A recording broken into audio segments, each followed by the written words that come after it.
En la última clase que estuvimos en la facultad, estuvimos trabajando todo con, con la regla del L'Hopital que se acuerdan solo se usa en el caso de las condiciones que obviamente la regla impone, pero también bajo las condiciones de que la indeterminación que trate de trabajar en el cálculo de un límite sea del estilo cero sobre cero o infinito sobre infinito.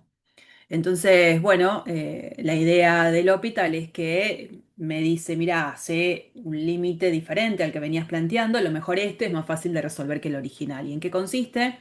Cuando yo tengo el límite de una expresión donde hay una división de funciones, con x tendiendo a y la función numerador y la función denominador tienden a cero las dos, L'Hopital me dice calcula el límite de la división entre las derivadas del numerador y la derivada del denominador, y en el caso de que el límite allí se solucione, va a dar igual al límite planteado. Y en todo caso, si vuelve a aparecer una indeterminación del cero sobre cero o infinito sobre infinito, puedo volver a aplicar L'Hopital. Este teorema no lo demostramos y lo que sí dijimos es que también es válido aún pensando en calcular un límite ya sea lateral o límites hacia infinito o hacia menos infinito, ¿no?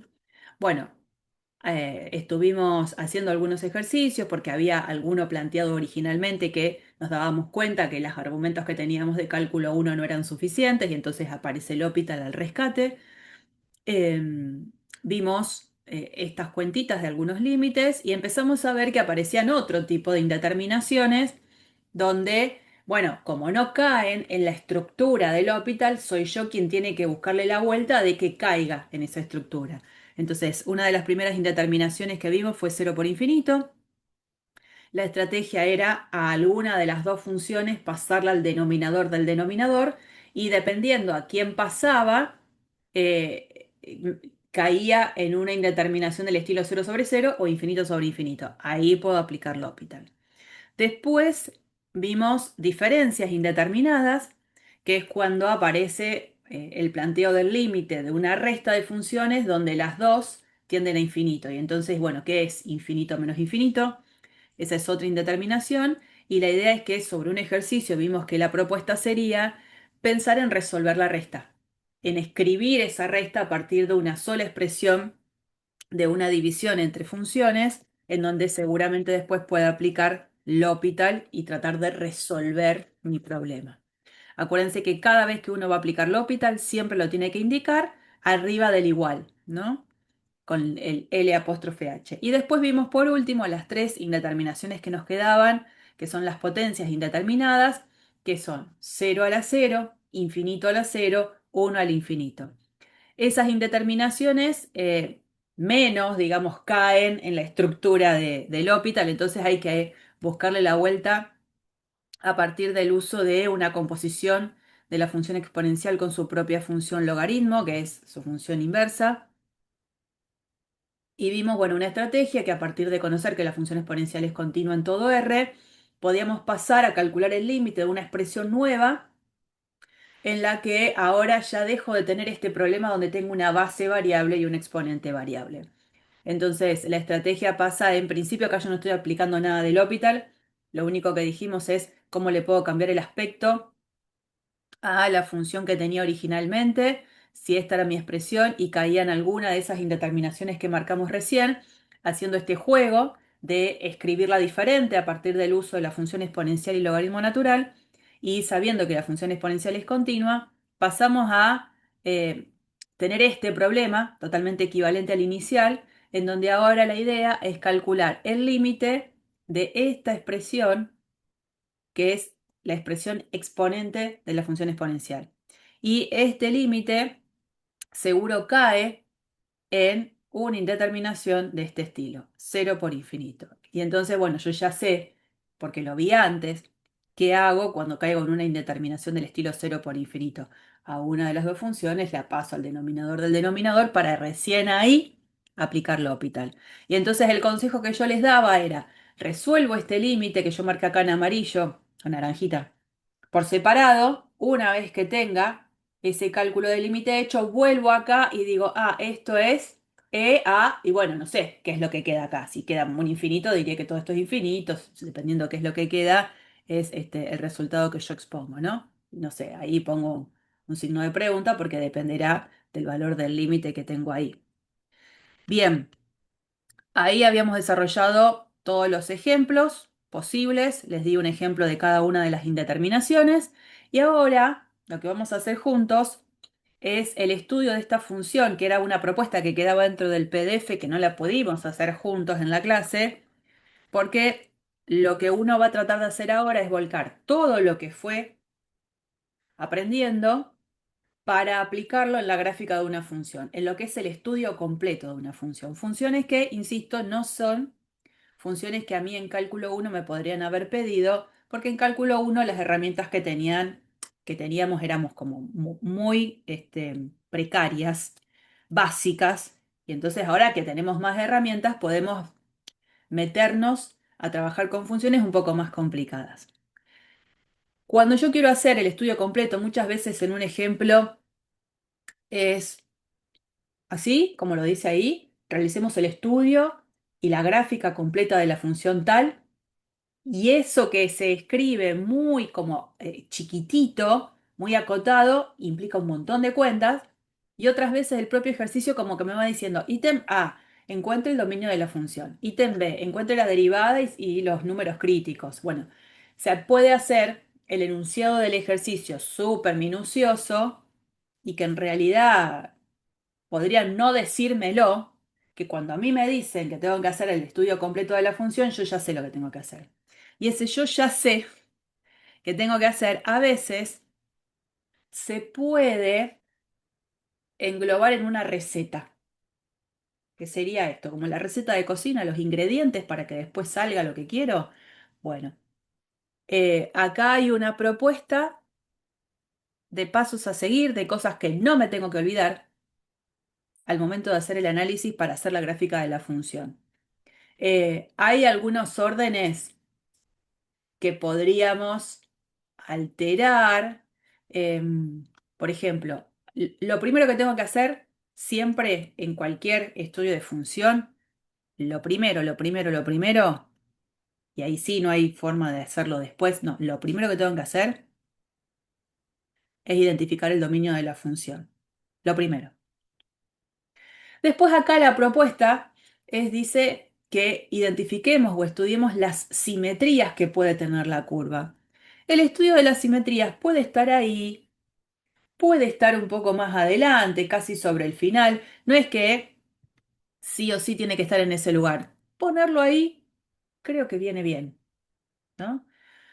Después hay un orden que no puedo esquivar. Si yo quiero hacer el análisis del estudio de la primera derivada y la segunda derivada, obviamente primero tengo que hacer la primera derivada para después hacer la segunda. Así que ahí hay un orden que es imposible de cambiar. Con la primera derivada, la idea es determinar los puntos críticos de la función y con eso después con el propio estudio de la primera derivada uno identifica si ahí tiene extremos o no relativos, identifica dónde la función crece y decrece. Con el estudio de la segunda derivada vamos a determinar lo que serían los puntos de inflexión si es que los tiene y con eso obviamente la concavidad de la función. Lo que vamos a estudiar es la existencia de asíntotas de la función y después la idea es que todo eso que encontré como información lo vuelque en lo que finalmente después va a ser la gráfica de la función. La propuesta es en este momento hacer el estudio de la función que les marcaba recién, donde a modo de brindarles alguna información ya inicial, eh, les fui dando en esta propuesta el resultado final de la primera derivada, el resultado final de la segunda derivada, y la idea es ir orientando un poco qué pasos no me tengo que olvidar. Eh, Primera cosa que habíamos dicho, el dominio de la función es lo primero que tengo que calcular. Entonces, cuando yo veo la ley de la función, digo, uy, acá hay una expresión racional, hay una división de polinomios. La idea es que para que tenga sentido ser evaluada la función, el x que yo ponga en el dominio no puede ser alguien que me traiga un problema en la división. Pero ¿qué pasa con esta función en el denominador?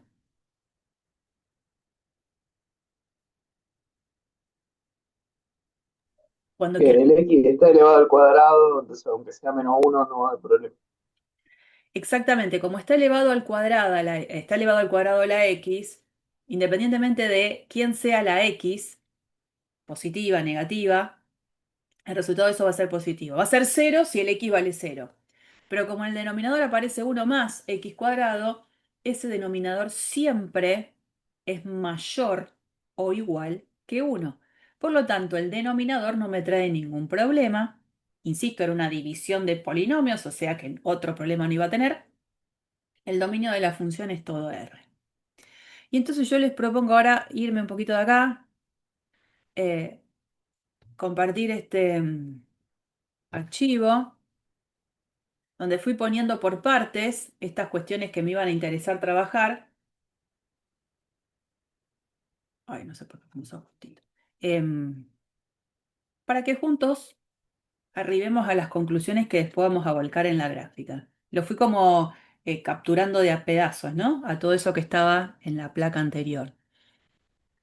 Dominio de la función, todo R. Ustedes saben que en todo caso, si ustedes quieren dar algún tipo de descripción del dominio, como habrán aprendido seguramente en cálculo uno cuando escribe el dominio dice el dominio de la función es el conjunto de todos los, hoy no sé, iba a poner par ordenado, el conjunto de todos los x pertenecientes a R, tal que, y cuando veo una división, lo primero que pide es que el denominador no se anule.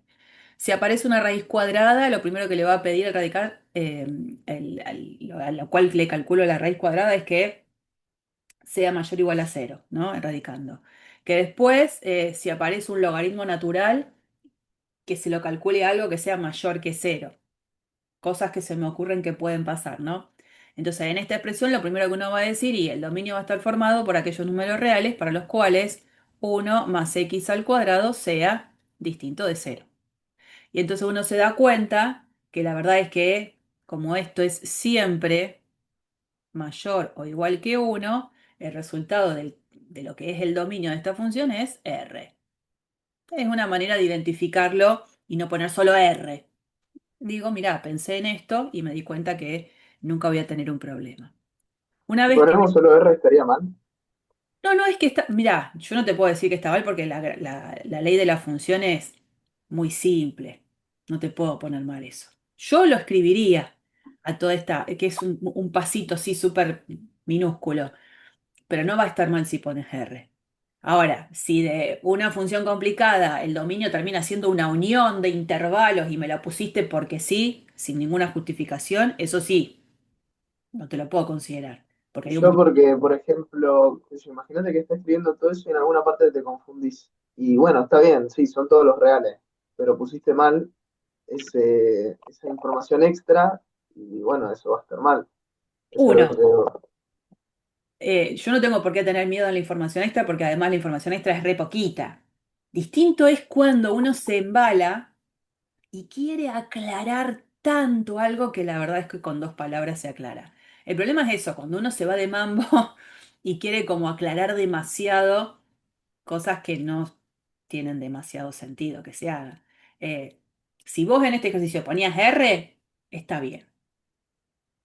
Hay otros ejercicios que necesitan una elaboración para poder llegar al dominio, porque a veces el dominio R no es.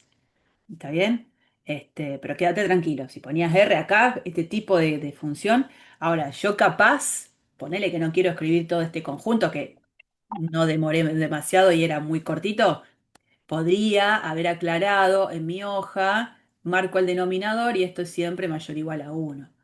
Algo que me dé indicio de qué pensaste que no hubo ningún problema. ¿Se entiende? Bueno, yo Bien. para que no te lleves sorpresa después en una corrección, que me digan, ay, pero si esto lo puse bien. Y bueno, y el profe qué te va a decir, pero no está justificado, ¿no? Hay cosas que hay que, ya sabes cómo funciona esto, ustedes ya saben cómo funciona cálculo uno, bueno, así funciona cálculo 2 también. Después dice, eh, en este caso da la información de que la función no es par ni impar. La idea es preguntarme por qué, justificarlo, y de esa manera, como no es par ni impar, no hay ningún tipo de simetría de la gráfica, ni con respecto al eje Y ni con respecto al origen. Y otra de las cosas que me va a interesar conocer, para después volcarlo en la gráfica, es la intersección con los ejes de la gráfica. Bueno, ¿qué tenía que pasar para que una función fuese par o impar primero? Que si aplicamos a la x, tipo f de menos x, tendría que ser igual a f de x. Y si f de menos x me da menos f de x, es impar. Perfecto, pero ¿qué cosa tenías que chequear antes? Que su dominio sea simétrico. Sí, señora, exactamente.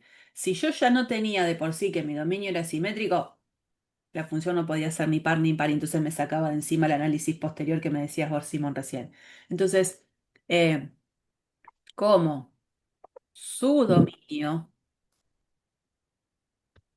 es simétrico, ¿y se acuerdan qué significa dominio simétrico? Bueno, ¿Alguien se acuerda? ¿No? Un dominio simétrico, un conjunto, es simétrico si cada vez que encuentro un número en el conjunto también está su opuesto. ¿Está bien? Entonces, por ejemplo, se me ocurre el intervalo de 0 a 5, ese conjunto no es simétrico. Porque acá, por ejemplo, en este intervalo del 0 a 5 encuentro al 1 y el -1, que es su opuesto, no está en este conjunto. Si yo quiero hacer que este conjunto sea simétrico, le tendría que estar uniendo el intervalo abierto de -5 a 5, ¿no? Este intervalo, ahora esta unión de intervalos, así, sí es simétrico. Cada vez que hay un número, también está su opuesto. ¿Estamos? ¿Lo recordaban? Ay, estoy borrando de más. Profe, una pregunta que no me acuerdo. Sí, Si vos tenías una función que estaba definida de -5 a 5, pero no estaba ni el 4 ni el -4, ¿también era simétrica? sí, obvio. El asunto es que pensar Ah, eso, cada vez que esté un número tiene que estar su opuesto. Entonces, si el 4 no está, el que no tiene que estar tampoco es el -4. ¿Listo? ¿Está bien? Sí, sí. perfecto. Pues fíjate que acá en esta unión que yo te puse de intervalos, el cero no está. Claro. Bueno, después, quiero decir, puede haber este tipo de conjuntos que esquiven números, que saquen números. Eh, una vez chequeado, como su dominio es simétrico, el dominio es R, ahora sí, haríamos. Lo primero que vamos a evaluar es f menos x, porque f menos x es el que me sirve para pivotear, para ver si es igual a f de x o si es igual el opuesto de f de x. Cuando evalúo f menos x, lo que me queda es menos x más 1 al cuadrado sobre 1 más menos x al cuadrado. O sea, menos x más 1 al cuadrado sobre 1 más x al cuadrado, porque total como la x o menos x al cuadrado dan lo mismo. Y digo, esto es igual a f de x, es igual al opuesto no, de f de x. Y la no. verdad es que yo lo que tengo que decir es que f de menos x no es lo mismo que f de x para todo x, ¿no? Porque la idea es que tiene que ser esto para todo x en el dominio de la función. Y por otro lado, f de menos x tampoco es lo mismo al opuesto de f de x, porque el opuesto de f de x, ¿quién sería? Con el menos adelante, x más 1 al cuadrado sobre 1 más x al cuadrado. Entonces con eso yo puedo decir, de esta primera parte, ¿esto qué quiere decir? Que f no es par. Y de esta segunda parte, lo que puedo decir es que f no es impar. Ahora, em, también es cierto que para probar cuando algo no es par o impar, con un contraejemplo sería suficiente, ¿no? Si una función, esto es básico, si una función era impar y el cero pertenecía a su dominio, ¿cuánto tenía que valer la función en cero?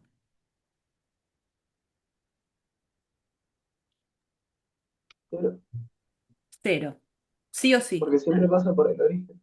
En el caso de que el cero pertenezca al dominio, porque puede Claro. pasar que el dominio no lo incorpore al cero y sea un dominio simétrico.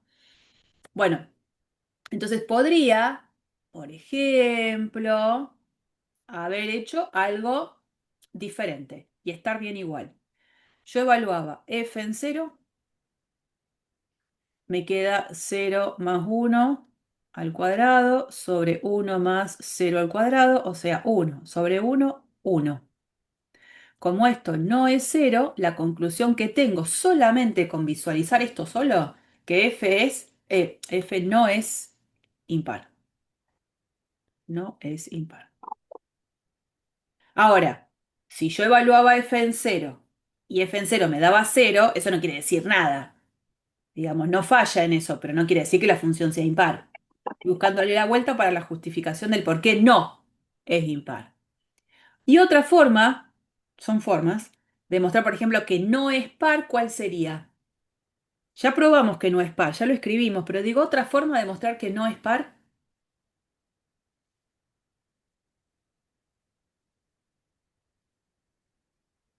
¿cuál podría ser?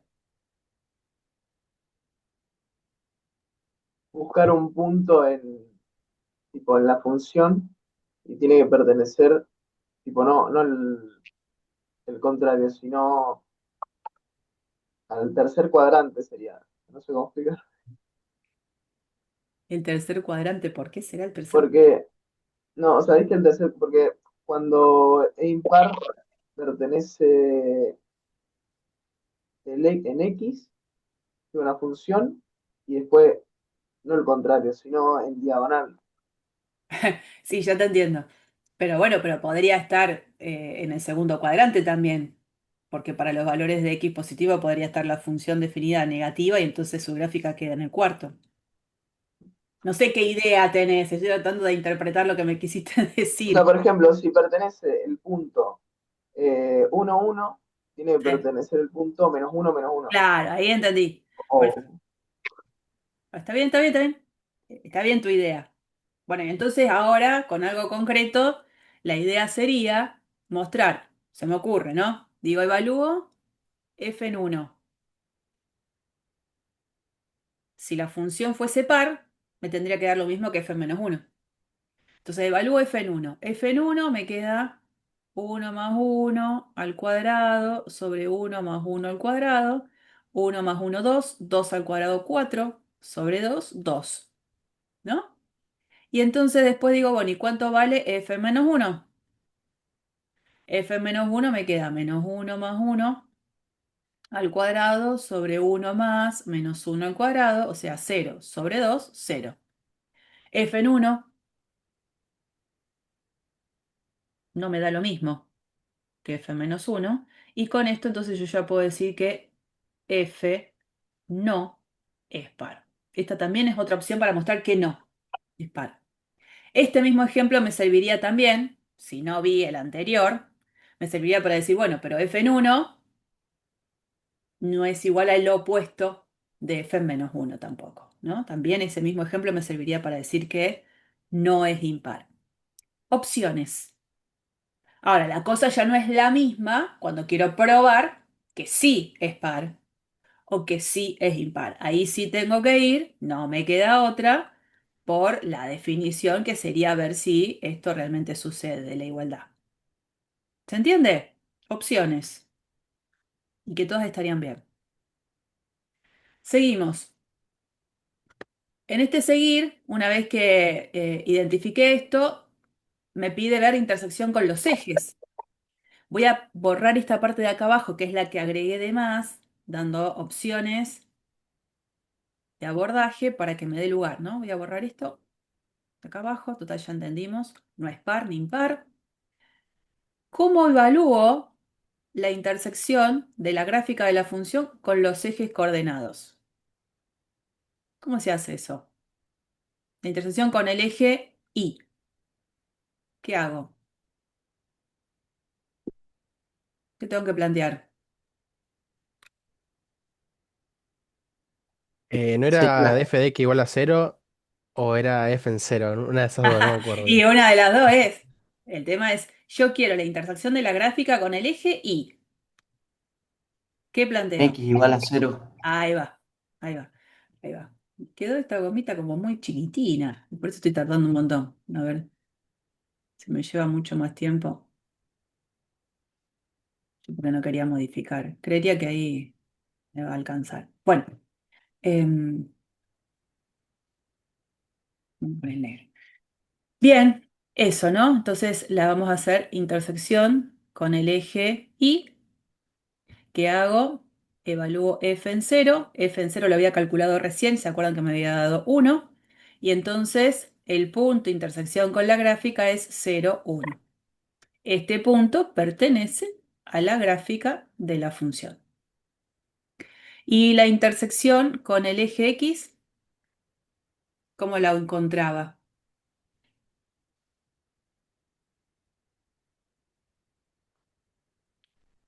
¿Qué hacía? Igual a Igualando la 0. función a 0. Claro, ahí sí, lo que tenía que hacer era igualar la función a 0. Fantástico. Ahí vamos. Entonces a la función le igualaba a 0. Eso significaba que, bueno, escribía x más 1 al cuadrado sobre 1 más x al cuadrado igual 0. ¿Y para que esto valga 0, qué tiene que pasar? El numerador sea 0. Bien. Y para que el numerador sea 0 es porque x tiene que ser ¿cuánto? -1. Sí, señora. El único, no hay otro. Entonces, el otro punto que pertenece a la gráfica, vamos a llamarlo Q, es el punto de coordenadas -1, 0. Y eso yo a lo mejor, bueno, porque acá estoy trabajando sobre un archivo en mi hoja, lo voy dejando como aparte. Yo ya estaría capaz haciendo la gráfica de la función y sabiendo que lo que yo vaya a graficar tiene que pasar por el punto 0, 1 y tiene que pasar por el punto -1, 0. Ya son puntos de paso de la gráfica. Por ahí tiene que pasar. Eso solo no me dice nada.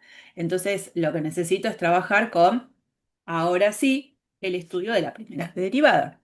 En la primera derivada, a ver, pongo ahí la ley de la función. Fíjense, tengo que derivar esa función. ¿Qué aplicaría para derivar la función? ¿Qué regla?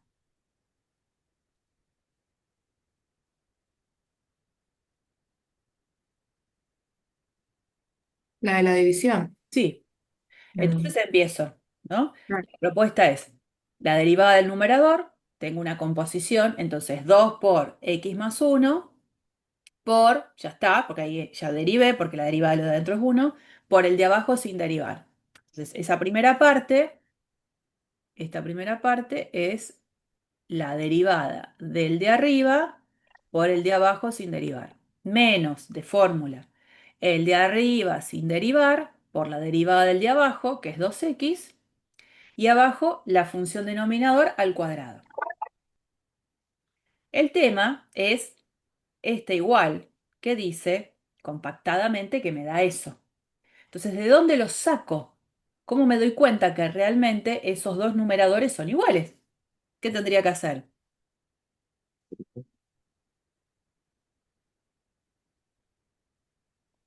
Voy a poner un poquito más grande ahí. ¿Qué les parece? ¿Qué tendría que hacer para darme cuenta que realmente este numerador es igual a este? ¿Qué hago? Ay, Ulises, algo dijiste y no se escuchó nada. Desarrollarlo, distribuir. Al contrario, como vos vas a querer después investigar a dónde están los números críticos, tu misión va a ser compactar todo. Entonces, si yo distribuyo, Ajá. probablemente después con más pasos vas a llegar a lo mismo. Pero ¿qué sería lo más aconsejado? Factorizar, no. Factorizar. Y para factorizar, ¿qué les parece que puedo hacer acá? En los casos de factoreo estudiados. ¿Qué miran? Hay dos términos, no me olvido de eso. Tengo este término hasta el menos y tengo este otro. ¿Qué hago para factorizar ahí?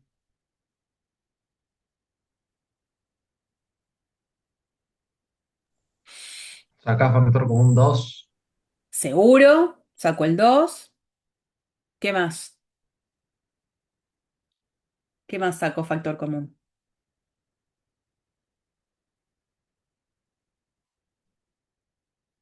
Y x más 1. Claro, tal cual. Eso es lo que saco. Entonces después me fijo qué es lo que me queda. Cuando saco de mi primer término 2x más 1, lo que sobrevive en ese sacar factor común es 1 más x al cuadrado.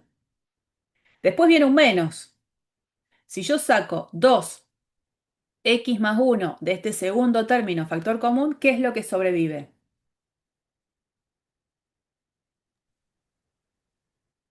Menos X. No, X, no, no. X más uno, X por X más uno al cuadrado. no.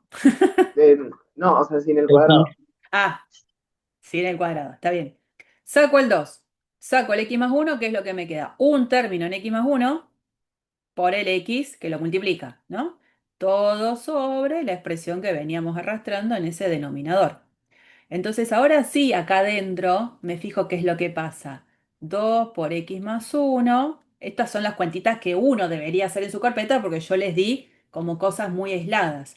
Entonces acá cuando saco, acá voy a poner uno más, x al cuadrado al cuadrado. Cuando saco acá, ¿qué es lo que me queda? Fíjense, queda uno más x al cuadrado. Este menos hace que me quede menos x cuadrado y después menos x, ¿no? Que eso es lo que quedó. Cuando me fijo en eso, digo, x cuadrado se va con x cuadrado y la expresión en el numerador es 2 por x más 1 por 1 menos x sobre 1 más x al cuadrado, todo al cuadrado. Esto que está acá Esa es la arriba, diferencia. esto que está acá arriba es lo que yo les propongo escribirlo de una manera así compacta. 1 menos x al cuadrado. Ahora, cada expresión tiene su propio beneficio. La expresión que encontré recién, esta expresión final, esta, es la que más me conviene usar para estudiar a dónde tengo mis números críticos. Porque los números críticos, ¿de dónde salen?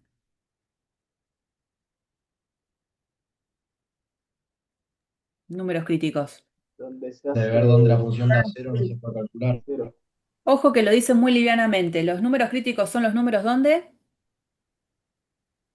La primera derivada es igual a 0. O, O el No numerador existe. se hace 0.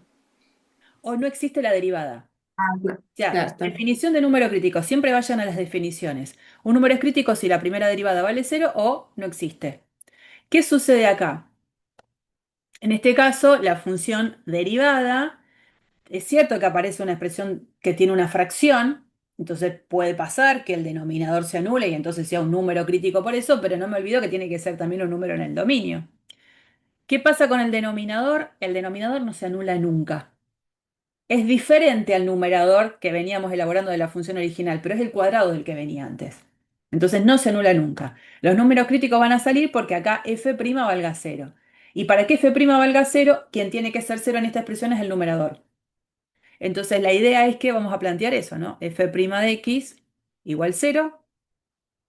Y para que valga cero, ¿quién me conviene anular? ¿El numerador que tengo acá arriba en la expresión de f' o el que encontré recién? En el que encontraste recién vas a encontrar que hay dos números Claro. críticos. La idea es que es esto, perdón, 1 menos x. Esa expresión es la que tiene que ser cero. Entonces de ahí, para que un producto de expresiones valga cero es porque alguno de los elementos en el producto, alguno de los factores tiene que ser cero. De acá es x igual a menos 1, factor x menos 1 hace que se haga cero este primer factor, el 2 ya es 2, o sea, no va a pasar nada con eso, o x igual a 1. Estos son los números críticos de la función. De la única manera de saber si ahí tengo o no un extremo relativo es que yo haga el estudio de la primera derivada. Vamos a eso. Entonces sabemos que Y sí, no, no, iba a decir algo, pero después que no, porque digo, también para saber si es un número crítico, no habría que ver si el denominador se hace cero. pero es lo que Pero en comentaba este recién. caso, no, no escuché, no escuché. En Esto este es lo que caso no decía se hace recién cero, ¿no? Simón.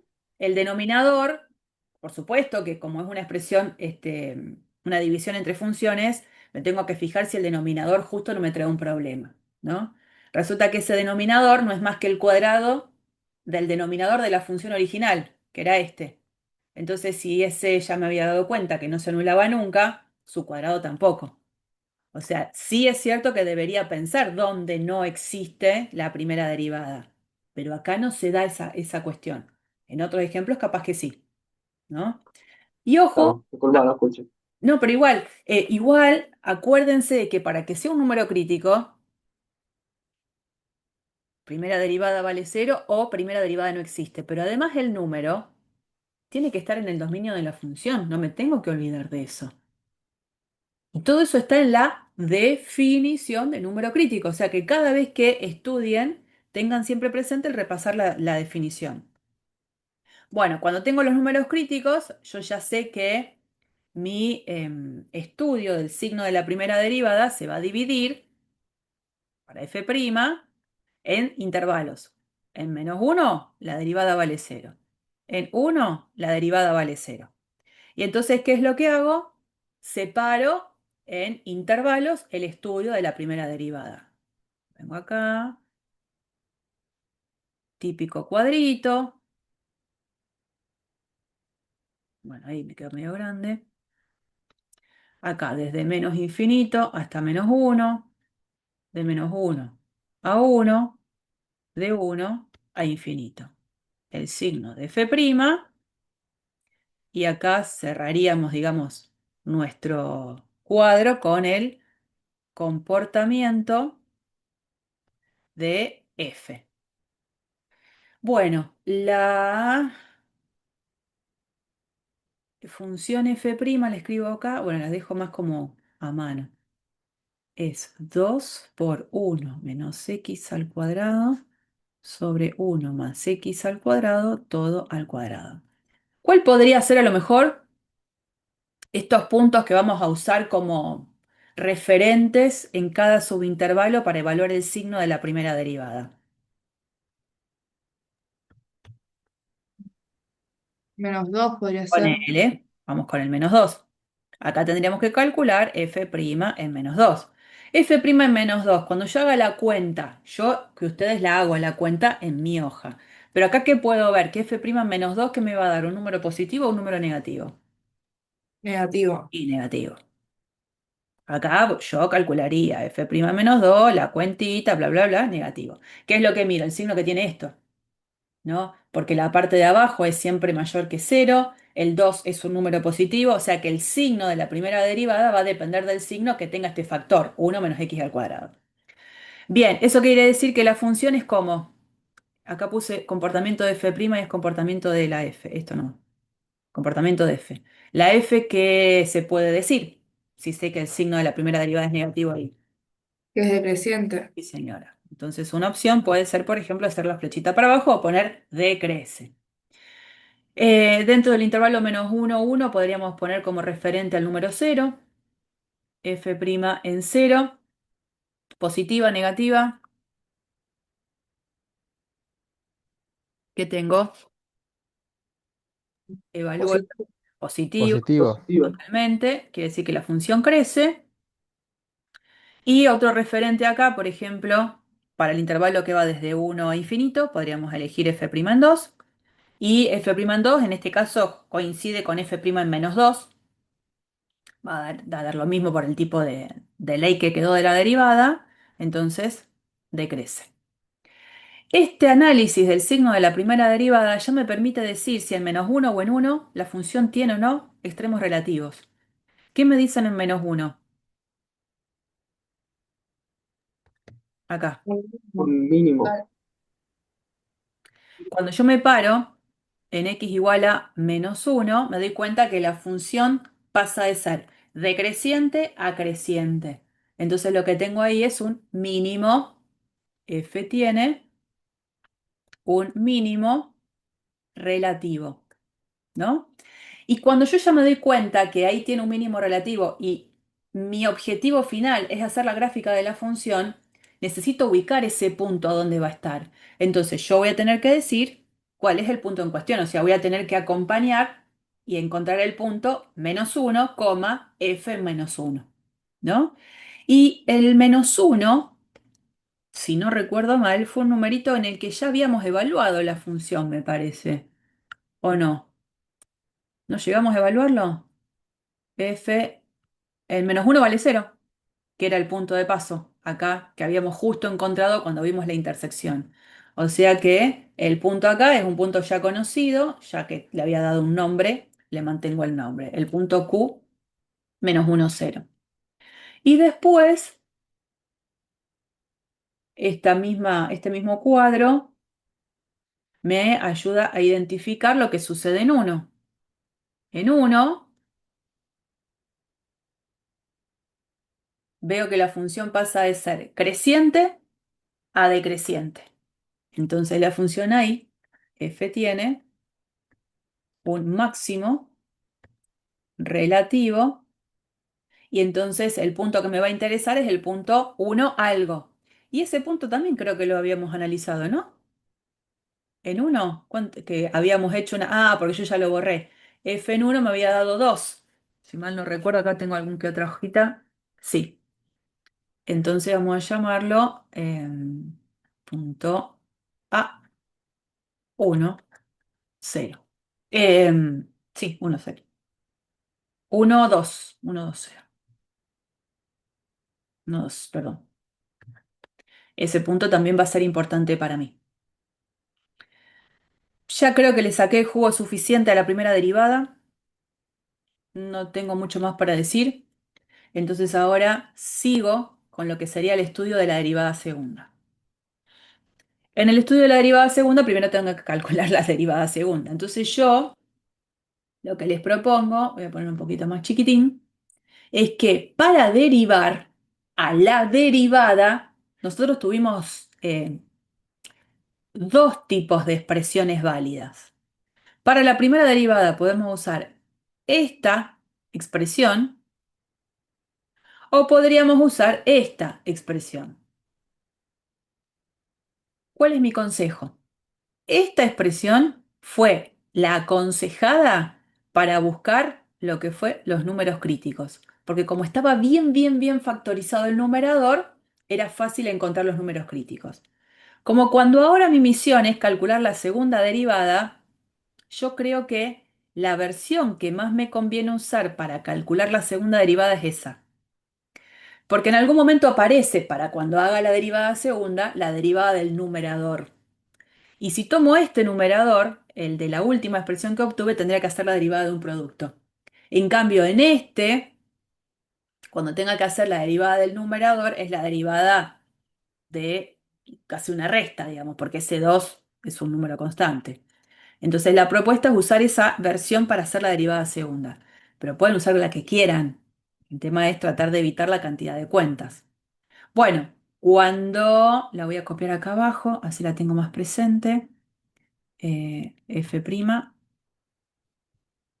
es 2 por 1 menos x al cuadrado sobre 1 más x al cuadrado al cuadrado. La pongo ahí para tenerla más a mano. Ahora calculo la derivada segunda, ¿no? Al calcular la derivada segunda, no hay nada de extraño en todo esto. Cuando calcule la derivada del numerador, esta parte me queda menos 2x, por el 2 de adelante es menos 4x, por el de abajo sin derivar. Menos, de fórmula, el de arriba sin derivar, por la derivada del de abajo. Y en la derivada del de abajo hay una composición. El 2 que baja por 1 más x al cuadrado por la derivada de lo de adentro, que es 2x. Y en la fórmula aparece el denominador al cuadrado. O sea que si ya estaba al cuadrado, volver a hacerlo al cuadrado, lo que queda es a la cuarta. Bueno, esa presentación a lo mejor digo, fíjense cómo operando acá, en este igual, se llega a una expresión mucho más compacta. Y otra vez, para poder llegar a esa expresión más compacta, la idea es factorizar. Y para factorizar, a ver, lo pongo un poquito más amplio, me fijo. Acá hay un término, acá hay otro. ¿Qué sacaríamos como común, factor común de ahí? Vamos a hacer ese paso intermedio que no es el que está puesto. 1 más x al cuadrado. 1 más x al cuadrado, sí. ¿Qué más? 2x Algo más que 2x, pero está casi casi.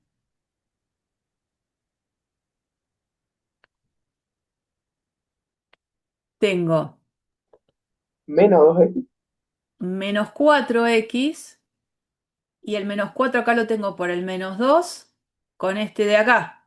¿Está bien? Entonces puedo sacar -4x acá adelante. Si saco eso, ¿qué queda acompañando? En este primer término, saco -4x por 1 más x al cuadrado. ¿Qué es lo último, qué es lo único que queda? 1 más x al cuadrado. Sí, señor. Voy al siguiente. Saco -4x, que es justo lo que está marcado en amarillo, y saco un factor de 1 más x al cuadrado. ¿Qué es lo que queda?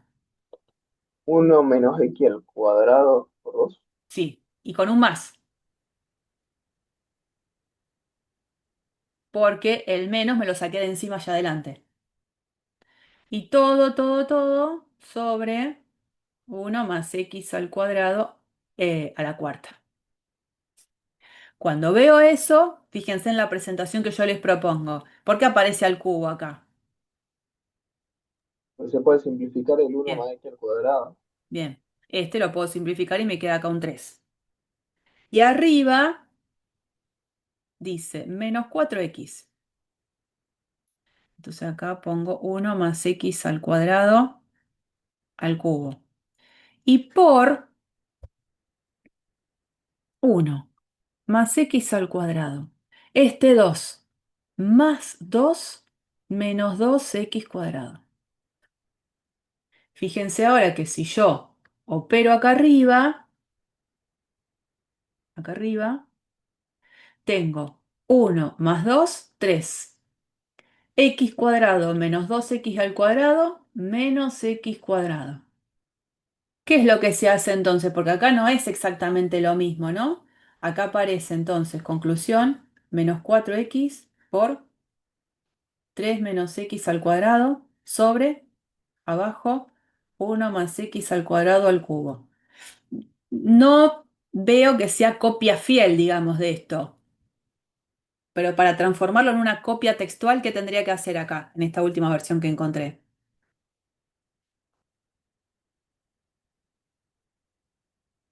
¿Qué se hizo?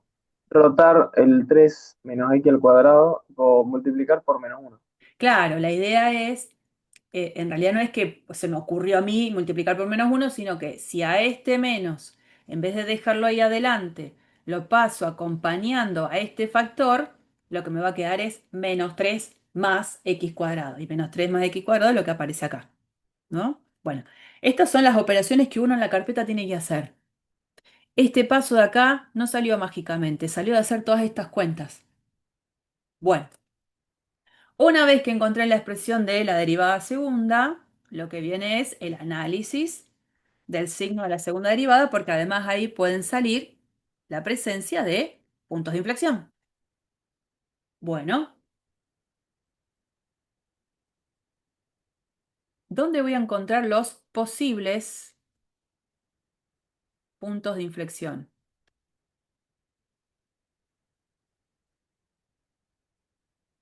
¿Dónde los encuentro?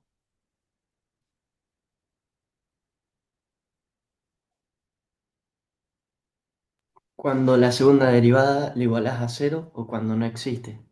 Bien, Ahí era la posible existencia de punto de inflexión. Para que después termine siendo un punto de inflexión, ¿qué tenía que suceder?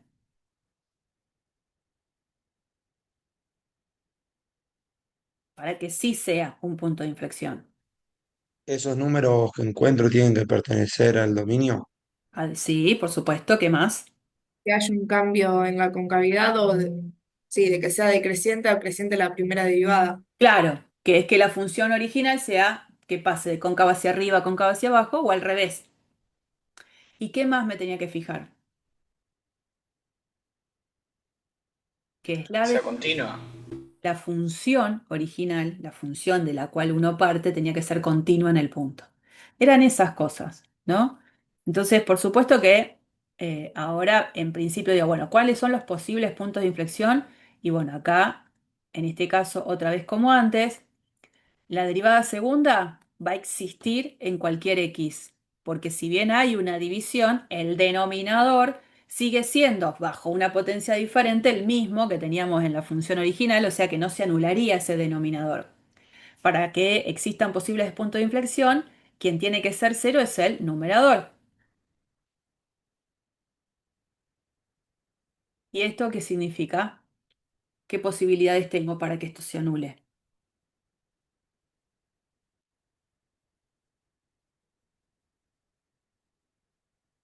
¿Dónde esto va a ser cero? Cuando hay que cero, Perfecto. Dice, ¿Y qué más? La raíz de 3 que sea positiva y negativa, por cuando pasas el cuadrado de x. Medio raro la forma en que lo dijiste, pero sí es cierto que en realidad uno dice, bueno, o cuando x cuadrado sea igual a 3. Y para que x al cuadrado sea igual a 3 es porque x puede ser tanto más o menos raíz de 3. Tengo tres lugares en los cuales puede aparecer un punto de inflexión. Entonces, para la derivada segunda, aparece un corte desde menos raíz de 3, después en cero, después en raíz de 3. ¿No? Así que ahora mi cuadrito lo voy a tener que hacer con 4 subintervalos.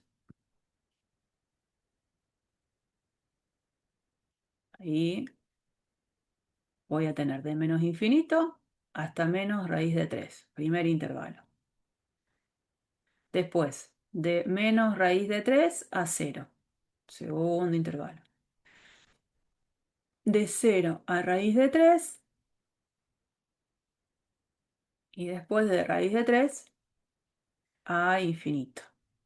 Acá, signo de la derivada segunda. Y acá lo que va a ser el comportamiento de la función original, que es lo que me interesa.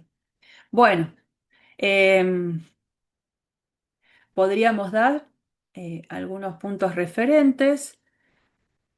Menos raíz de 3 es menos 1,70 y algo, así que vamos a poner menos 2. Acá vamos a poner menos 1. Acá vamos a poner 1 y acá vamos a poner 2. Los numeritos referentes, ¿no? Entonces la derivada segunda en menos 2, acá la derivada segunda en menos 1, derivada segunda en 1, derivada segunda en 2. Bueno, voy a escribir acá abajo la ley de la derivada segunda para que me quede más a mano. Esto. Derivada segunda era 4x por x al cuadrado menos 3 sobre 1 más x al cuadrado al cubo. Bien. Para analizar el signo, fíjense que en la expresión que tiene la derivada segunda, el denominador va a ser siempre positivo, porque 1 más x al cuadrado va a ser siempre mayor o igual a 1, elevado al cubo, positivo siempre. O sea que el signo de la derivada segunda va a estar sujeto al signo que tenga en realidad el numerador.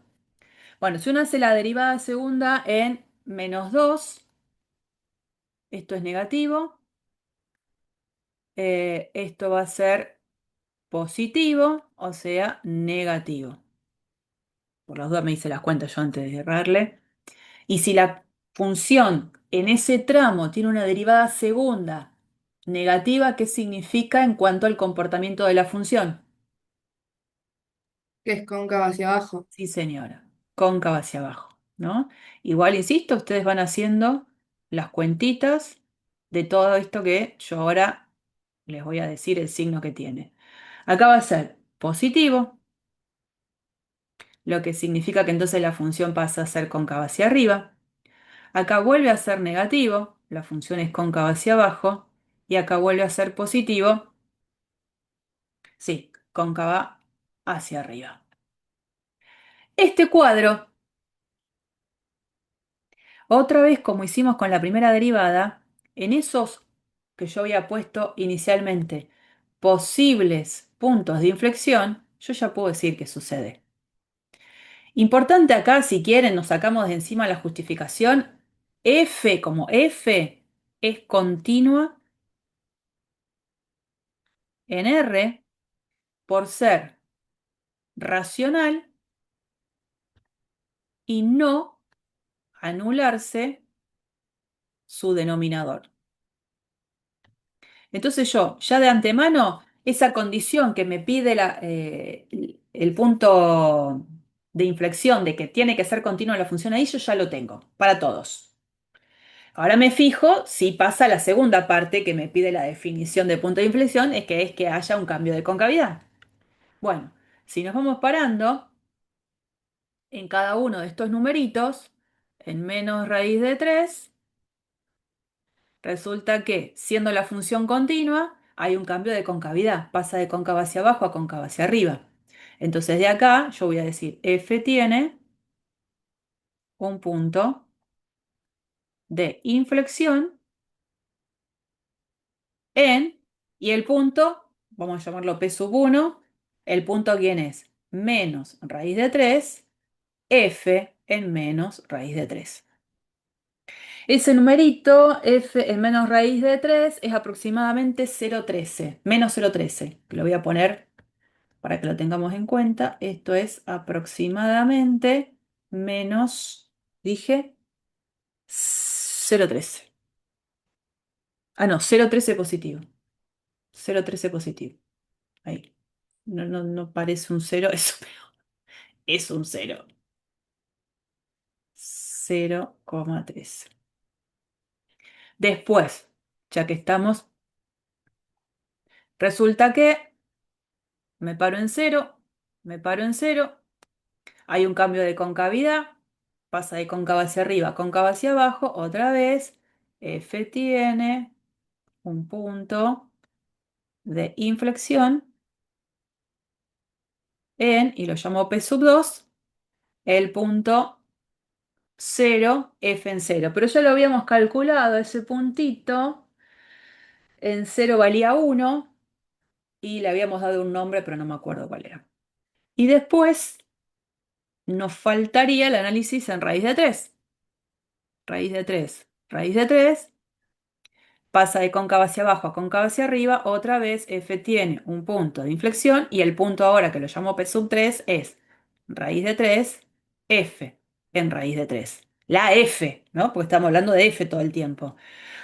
Y f en raíz de 3 es aproximadamente 1,87. Bien, hasta ahí análisis de primera derivada, que andaba por acá arriba, análisis de segunda derivada. Y después lo que nos faltaría calcular como última opción es la existencia de asíntotas. ¿Qué tipo de asíntotas teníamos nosotros que conocemos? Verticales y horizontales. Sí, existen otras que son oblicuas que nosotros no las vamos a trabajar. Así que en los ejercicios que trabajemos, si es que existen asíntotas, van a ser horizontales o verticales. Cuando yo tenía, antes que nada, cuando hablo de una asíntota, ¿qué es una asíntota?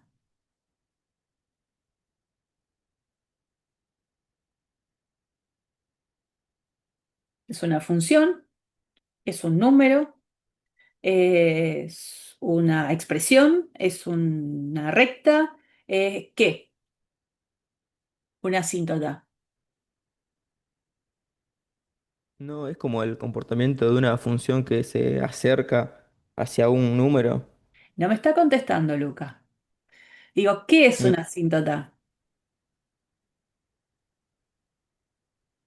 Porque me dijeron verticales, horizontales, todo bien, pero ¿qué es una asíntota? Una recta. Sería una recta que cuando la función tiende hacia algo, tiende a ser secante a la recta. Es raro eso igual, ¿eh? Pero me quedo con lo que dijo Ludmila. Es una recta. O es una recta vertical o es una recta horizontal en el mundo en el que nosotros vamos a trabajar. Existen las rectas oblicuas, o sea, las asíntotas oblicuas, que son otras rectas. Pero bueno, nosotros trabajamos con asíntotas horizontales y verticales, que son rectas horizontales o rectas verticales. Entonces, para que yo diga, y esto ya es repaso, esto no es cuestión de análisis de cálculo 2, para que yo diga que x igual a es una asíntota vertical de la gráfica de las funciones, porque pasa qué cosa, por definición.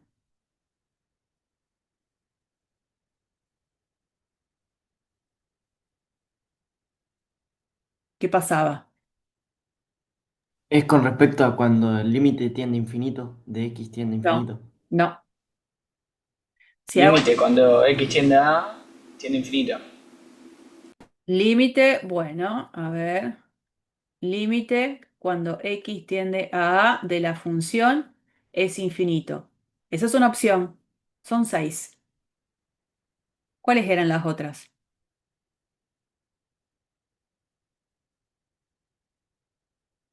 Era, podía pasar que cuando x tendía a A me dé infinito. Que cuando x tendía por derecha de infinito. Cuando tienda por izquierda de infinito. O que dé menos infinito o que dé menos infinito. O que el límite cuando x tendía a A directamente diera infinito o menos infinito. Todas esas opciones existían. Con que alguna de ellas se dé, para mí, iba a ser justificativo a decir que x igual a era una asíntota vertical de la gráfica de la función. Seis posibilidades hay de abordaje. Ahora,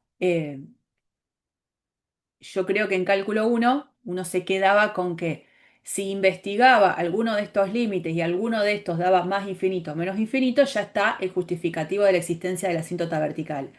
Cuando ahora quiero hacer el estudio de una función y hay un lugar candidato a analizar si hay una asíntota vertical, yo voy a hacer los límites de los dos lados, por derecha y por izquierda. Cuando uno ahora trabaja con un estudio de una función, uno dice, ¿y dónde veo los numeritos a candidatos a que originen la existencia de una asíntota horizontal? Perdón, de una asíntota vertical. Y en aquellos numeritos en los cuales la función no esté definida. ¿Qué pasa? En esta función que tenemos nosotros, no tenemos ningún problema al momento de calcular el dominio de la función. No hay ningún número que yo tenga que andar esquivando porque la función no está definida. El dominio era todo R y no había problemas. Entonces acá no voy a buscar asíntotas verticales. Cuando haya una función en la que en algún número la función no esté definida, y ahí yo voy a analizar a la función. Cuando haya una función definida de a tramos, o sea, que haya un quiebre en cuanto a la ley de la función según un tramo, también ahí va a ser un numerito en el cual haya el cambio de tramos, un numerito a investigar si existe la asíntota vertical de una función. Pero bueno, en este caso, la verdad es que no va a haber asíntotas verticales por el tipo de función con la que estoy trabajando, nada más que por eso. Bueno, borré todo lo que no tenía que borrar. Eh, para que haya... Ah, ya sé por qué está borrando todo. Bueno, mala mía. Para que haya una asíntota horizontal, ¿qué tengo que buscar? Que el límite cuando tiende a más o menos infinito de un número. Exacto.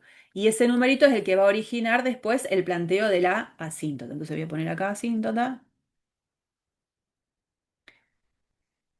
Para poder plantear el límite hacia más infinito o hacia menos infinito de la función, primero tengo que tener el permiso de que el dominio me lo permita. Porque si una función tiene como dominio el intervalo -5, 7, un intervalo acotado que hace que yo no tenga el permiso de calcular el límite a infinito o a menos infinito. Esta función sí me lo permite porque el dominio es todo R. Si el dominio de la función hubiese sido de cero a infinito, el único límite factible a estudiar es hacia infinito.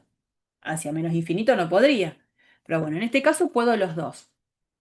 Entonces vamos a plantear el límite cuando x tiende a infinito de mi función que era x más 1 al cuadrado sobre 1 más x al cuadrado.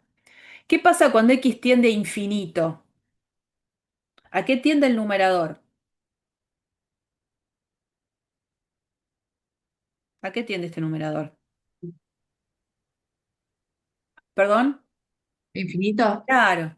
¿El denominador? También. Bien. ¿Qué puedo aplicar acá? L'Hopital. Bien. ¿Puedo hacer esto sin L'Hopital? Claro que sí, porque estos límites los había trabajado en cálculo 1, con estrategias de sacar factor común, el x al cuadrado y ver qué es lo que pasaba. Yo, porque ahora la posibilidad de usar L'Hopital la tengo, ahora estoy apelando a la vagancia y voy a calcular el límite usando L'Hopital, pero podría no hacerlo. Entonces acá me quedaría el límite cuando x tiende a infinito de, si derivo arriba me queda 2 por x más 1. Si derivo abajo me queda 2x. De nuevo, ¿qué pasa cuando analizo la tendencia ahí? Cuando x tiende a infinito, este numerador tiende a infinito, este denominador tiende a infinito, otra vez puedo aplicar L'Hopital y me quedaría el límite cuando x tiende a infinito de arriba 2, abajo 2. Simplifico, simplifico, el resultado de esto es 1. Fui un poquito más rápido, ¿eh? Entonces eso quiere decir que ¿quién es una asíntota de la gráfica de mi función? ¿Qué recta?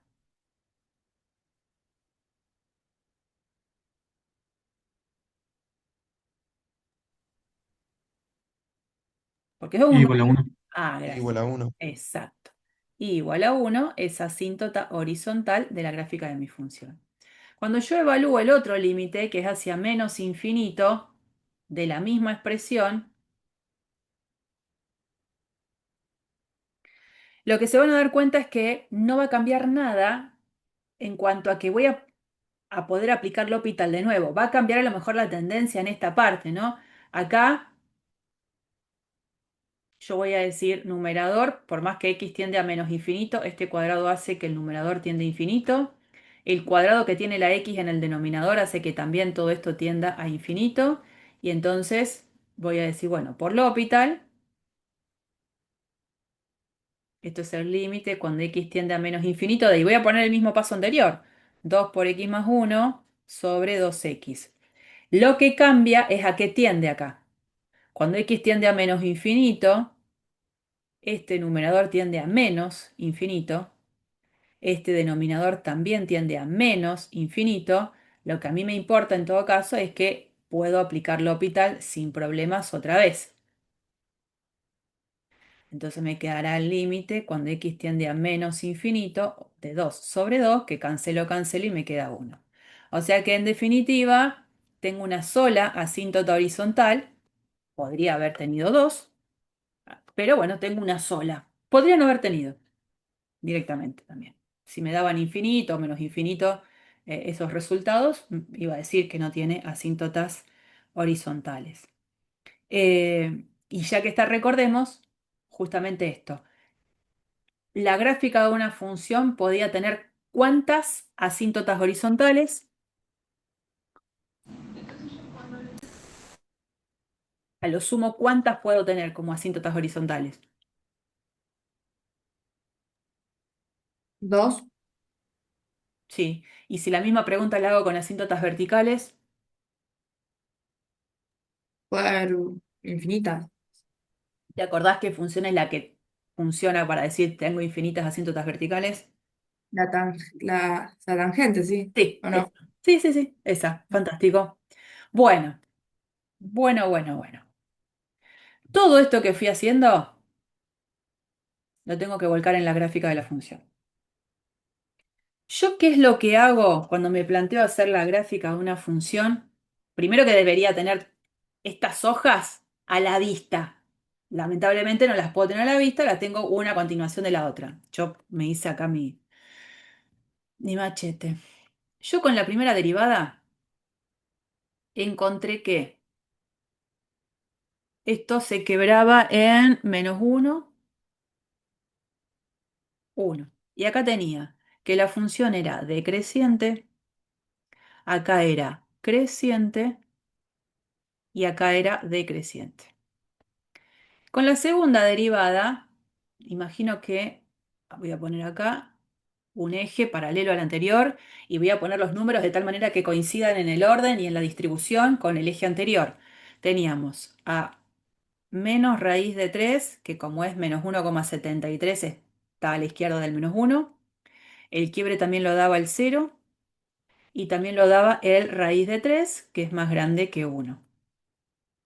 Y acá teníamos que la función era cóncava hacia abajo, acá cóncava hacia arriba, acá cóncava hacia abajo y acá cóncava hacia arriba.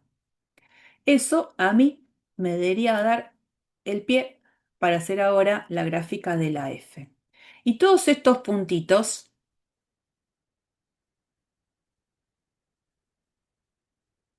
el -1, el 1, el menos raíz de 3, el 0, el raíz de 3, son puntos que después los tuve como puntos a tener en cuenta en la gráfica de la función. Entonces, yo acá abajo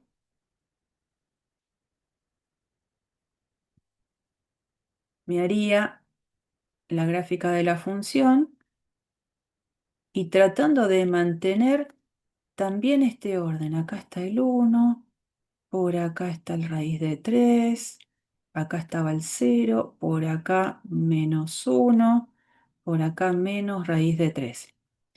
Y después voy a ir poniendo estos puntos que fueron relevantes para mí. En 0 la función valía 1.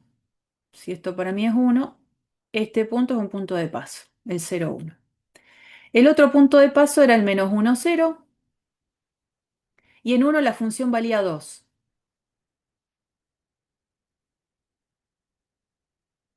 A ver, este puntito que marco en verde y este puntito que marco en verde eran estos puntitos relevantes de la primera derivada.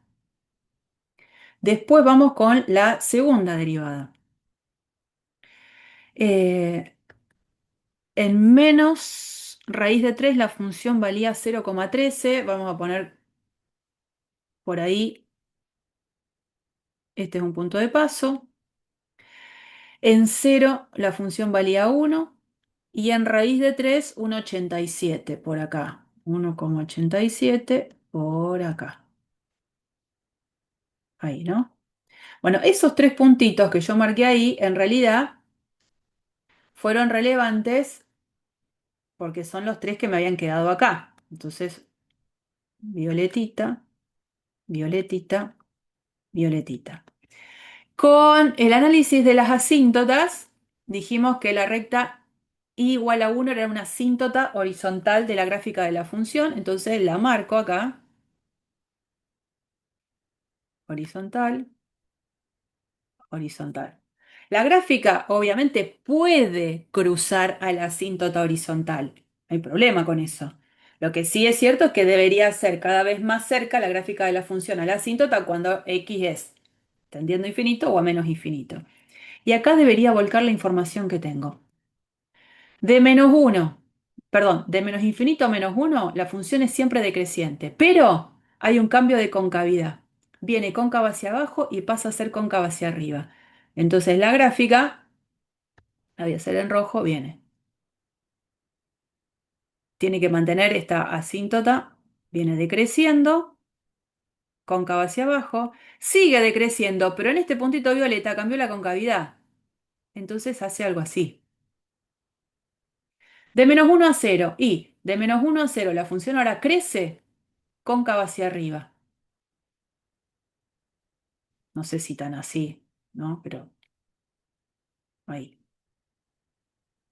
De 0 a 1. Y de 0 a 1 acá crece, pero cambió la concavidad. Cóncava hacia abajo.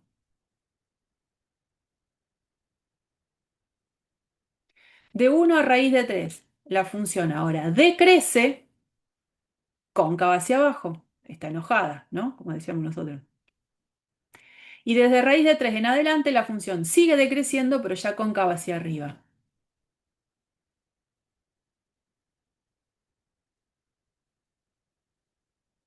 Si yo me pasara de esto, en algún momento, ¿cómo vuelvo a hacer que sea asintótica a la recta igual a 1? Entonces, ahí la gráfica de la función se va a mantener por arriba. Bueno, la gráfica ya está hecha.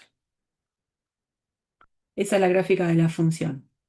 Con la gráfica de la función, ¿qué me pueden pedir ahora? Que encuentre el conjunto imagen o el rango. ¿Quién sería el conjunto imagen de esta función? De 0 a 2. De 0 a 2. Y me podrían llegar a decir, bueno, ¿y esta función en su amplio dominio tiene máximo absoluto? ¿Tiene mínimo absoluto? En uno y en -1. Claro, entonces, ¿el valor máximo absoluto es cuánto? Es 1, 2 2 y y otro 1. se asume en x igual a 1. Y esta función también tiene mínimo absoluto, que es 0, y se asume en x igual a -1. ¿No? Se puede poner también que el máximo se encuentra en el punto y pongo las dos Sí, coordenadas. sí, no está mal. No está mal. Yo lo que les quería mostrar, por supuesto que uno lo que puede es corroborar esto con GeoGebra. Yo les cargué acá la función, la gráfica, y acá es hermosa, completa. Y uno puede poner acá asíntotas. Ya aparecen posibilidades, elijo esta, y en el lugar de objeto pongo f, que es el nombre que se le dio a la función. Y ahí me dice quién es. En el caso de que tenga asíntotas verticales, me las marca también y me las marca con línea de puntos.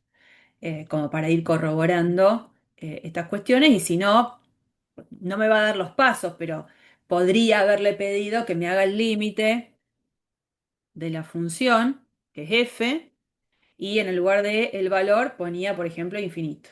Vengo acá, infinito. Bueno, tendría que haberme borrado esto.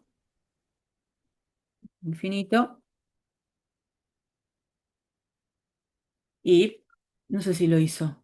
¿Lo hizo? Sí, acá, este, el límite de la función a infinito y me dice 1. O sea, podría ir corroborando también el cálculo de los límites con GeoGebra de... Profe, Sí. no sé si es un error o algo que quizá dibujaste vos. Ahí en el punto entre 9 y 10 y en -5 6. O sea, entre 9 y 10 en X y -5 6 en Y. Es como una raya verde ahí Sí. más abajo. Yo toqué sin Ah, querer que se me estaba bloqueando la pantalla. Perdón. no, yo no ¿Se veo nada ve? de eso. No. Ah, ¿no? No sé cómo sacarlo, pero ¿Pero de dónde Ah, está? está. Yo no veo nada. acá Ah, no, no abajo. sé, no, quedó ahí. Tipo, en la cámara se ve como una raya, pero no, se ven todas las pantallas, así que no de la gráfica.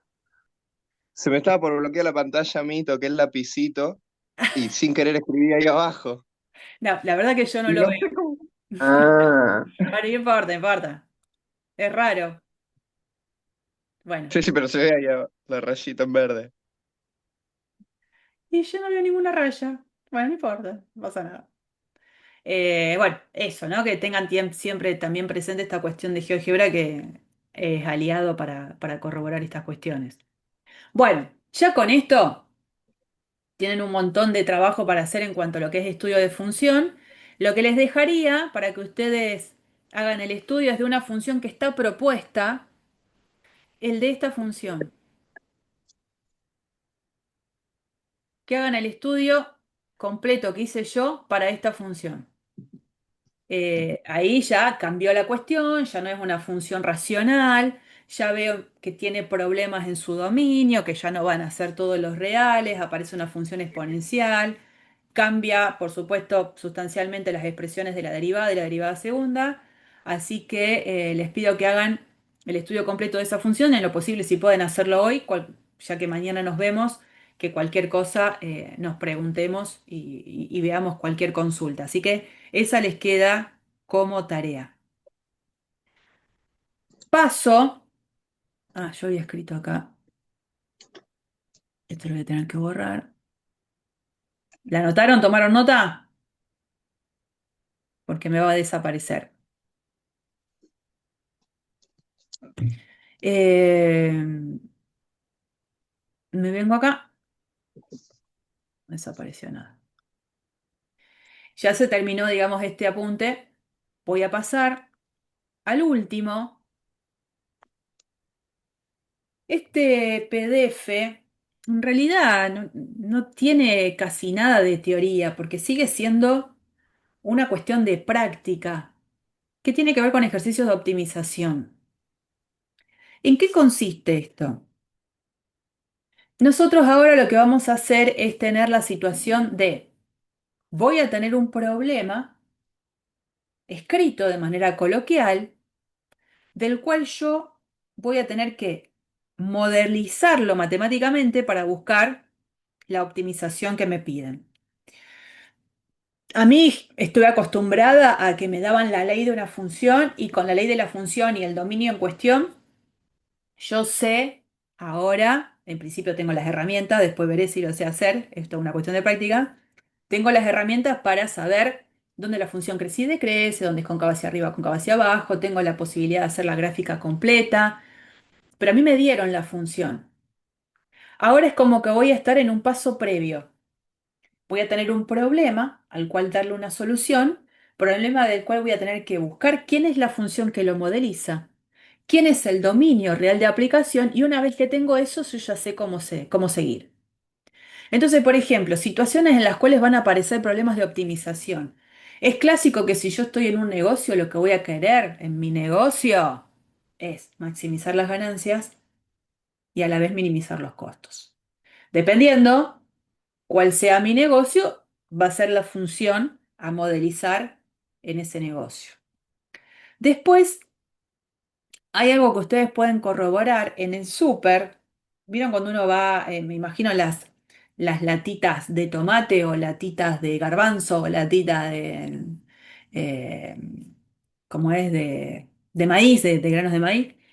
Bueno, no me sale el nombre. Bueno, eh, todas las que tienen la misma capacidad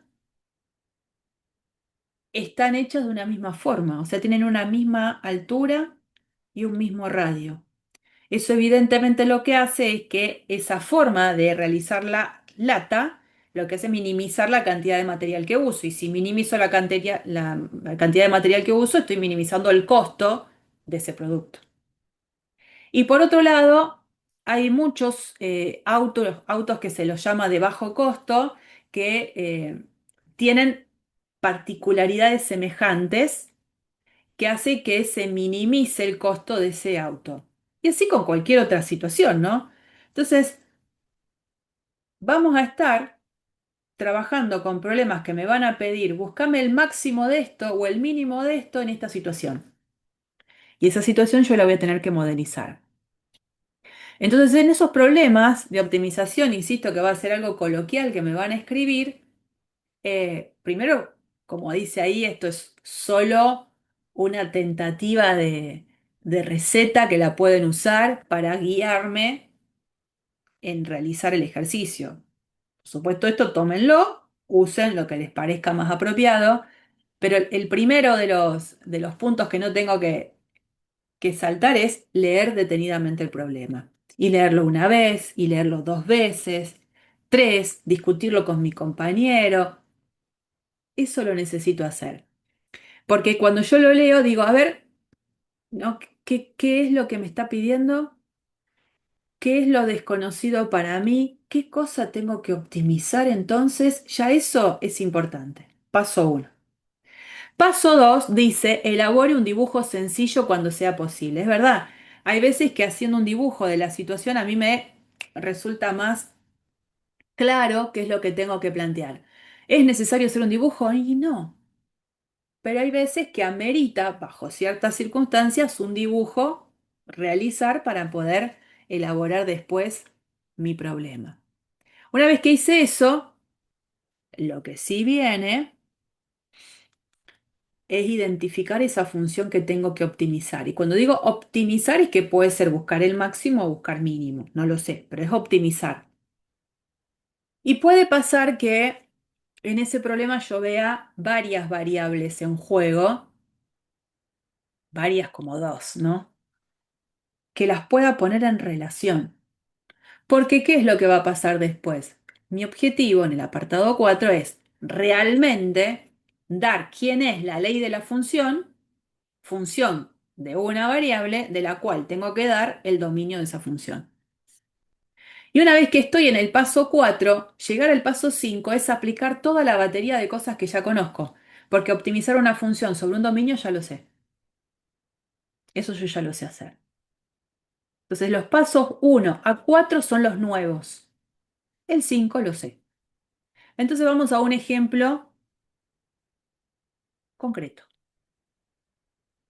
El ejemplo dice, una canaleta para agua, o sea, un contenedor de agua, de 20 pies de longitud tiene extremos en formas de triángulos isósceles, cuyos lados miden 4 pies de longitud. Determina la dimensión faltante del triángulo, de modo que el volumen de la canaleta sea máximo. Y después me pide que encuentre ese volumen máximo. Uno lo lee una vez, lo vuelve a leer. Una canaleta para agua de 20 pies de longitud tiene extremos en forma de triángulos isósceles. Entonces, la canaleta, intentando hacer, ¿no? Una canaleta tiene una longitud de 20 pies, donde en los extremos, imagínense que es un contenedor de agua, tienen sus extremos triángulos isósceles.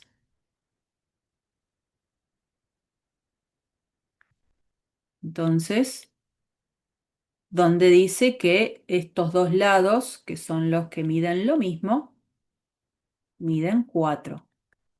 Y me formo la canaleta. Acá voy a verter el agua. La idea es que dice, calculemos el lado faltante para que el volumen de esta canaleta sea máximo. Empecé a hacer un dibujo.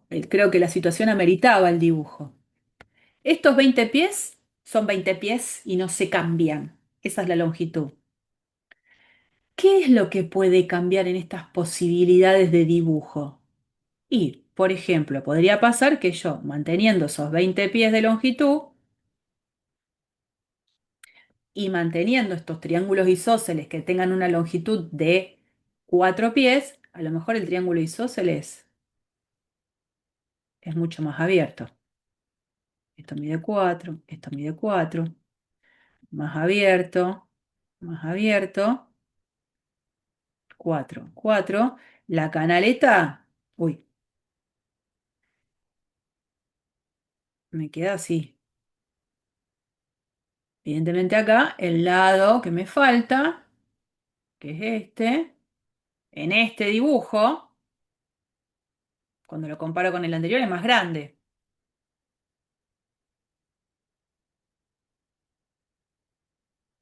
Pero bueno, justamente es ver quién es ese lado faltante. Y no me olvido que lo que tiene que pasar es que el volumen de la canaleta sea máximo. Entonces yo ya sé que lo que tengo que maximizar es un volumen. Ya voy empezando a marcar una dirección de abordaje. ¿Cómo se calcula el volumen de una canaleta como esta, de un sólido que en realidad es este? ¿Cómo se calcula este volumen? ¿Alguien sabe? El área de la base por la altura. Sí, es área de la O sea, base. el área de...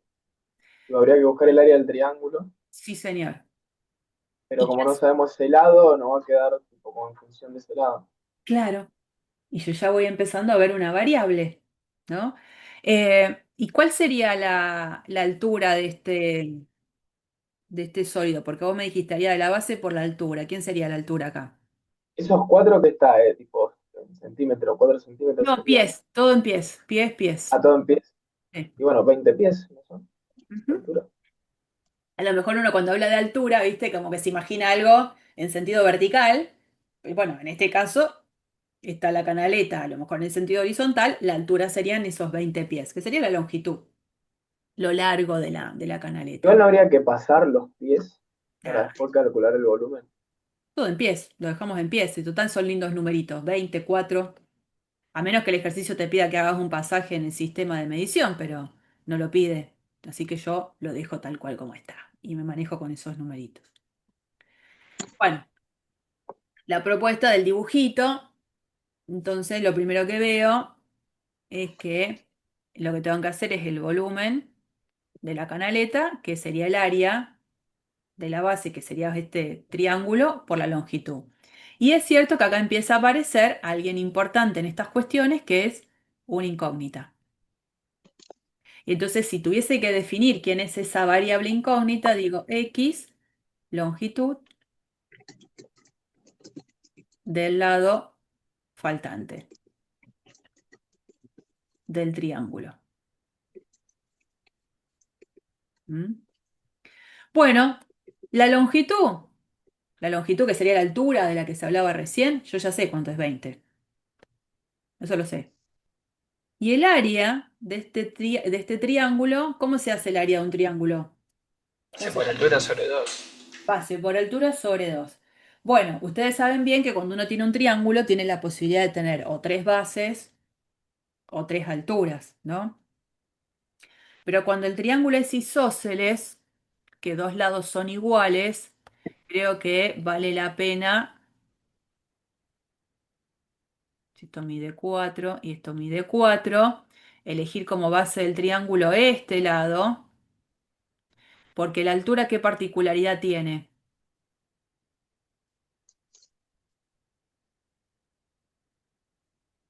La altura relacionada con ese lado. Para hacer altura, ¿cómo tiene que ser la disposición entre la base y la altura? ¿Qué pasa en este lugar de encuentro entre la altura y la base? Particulares. Es perpendicular, claro. Y como encima estoy considerando este lado como base y el triángulo es isósceles, ¿qué sucede acá, en este punto de corte entre la altura y el lado? Tengo dos triángulos rectángulos. Bien, pero algo más que puedo decir por el simple hecho de que es isósceles. ¿Está bien, eh? La mitad. Claro. Este pedacito, este de acá, es exactamente el mismo que de acá para allá. O sea que la altura divide a ese lado opuesto en dos pedacitos iguales. Lo parte a la mitad, ¿no? Entonces con eso yo sería capaz de decir, a ver, en definitiva, si a todo esto yo lo llamo X, en mi triángulo, donde esto mide 4, esta es la altura que no la conozco, ¿esto cuánto mide? X dividido Claro, X sobre 2. Entonces el área de todo el triángulo completo va a ser base, que es X, por altura, que es H dividido 2. Pero esa H la puedo llegar a escribir en función de la propia X. ¿Y ahí qué tendría que usar para relacionar H con X, con 4? ¿Qué aplico ahí? Pitágoras. Pitágoras. ¿Eh? Entonces yo sé que H cuadrado más X sobre 2 al cuadrado tiene que ser igual a 16.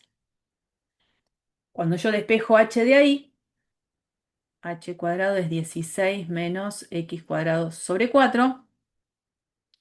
H, ¿a quién va a ser igual en ese despeje?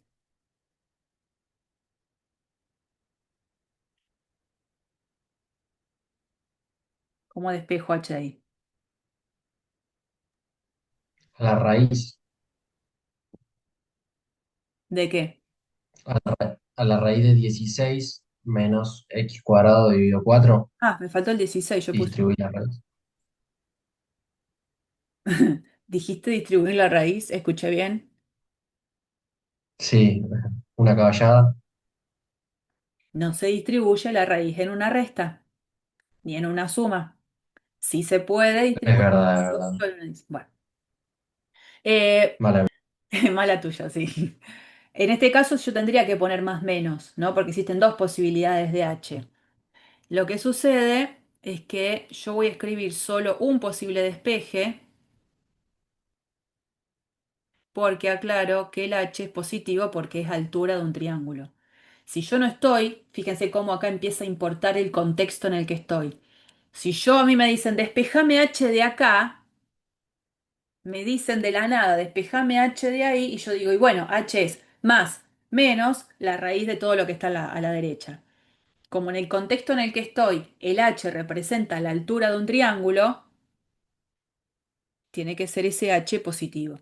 ¿Estamos? Entonces, por eso no es que me faltó un despeje, sino que aclaro que ese es el despeje que tiene sentido en el problema que estoy analizando. Entonces, cuando quiera calcular el área de ese triángulo completo del que hablábamos acá, voy a decir que es base por altura sobre 2. ¿Mm? Por supuesto, eso está muy desprolijo. Tenemos acá, con Pitágoras encontramos el valor de h que sale de este dibujito que ya nos habíamos hecho. Y entonces seguimos con la resolución en la cual decimos ahora, fantástico, mi función objetivo, que era la función volumen, ¿cómo lo escribo?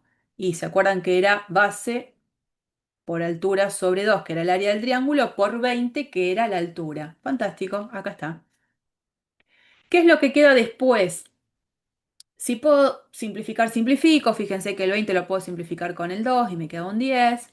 Acá dentro de la raíz, este 16 menos x cuadrado sobre 4, puedo operar con la resta adentro de la raíz. Entonces acá saco como un denominador 4 y es lo que veo.